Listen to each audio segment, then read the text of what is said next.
Welcome to Sweet Life Beat Life. We hope this video helps. In this video, I will explain how to drink L-Carnitine. A common daily dosage for L-Carnitine typically ranges from 500 milligrams to 2,000 milligrams. It's often recommended to start with a lower amount and gradually increase it as your body adjusts. Always consult with a healthcare professional to determine the best dosage for your individual needs and health goals. The timing of your L-Carnitine intake can be important. Many find it beneficial to take it with meals, especially those containing carbohydrates, to enhance absorption. If you're looking to boost exercise performance, consider taking it 30 to 60 minutes before your workout.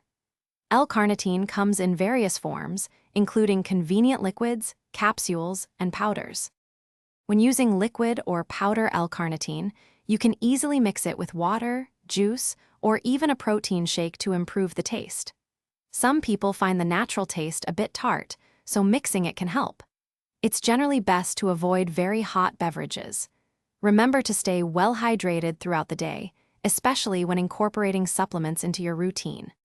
When starting any new supplement, it's wise to begin with a lower dose of L-Carnitine to see how your body responds. Pay attention to any potential digestive discomfort, though side effects are generally mild. For optimal potency and shelf life, always store your L-Carnitine supplements in a cool, dry place, away from direct sunlight and excessive humidity. Thanks for watching. Consider subscribing if we helped you.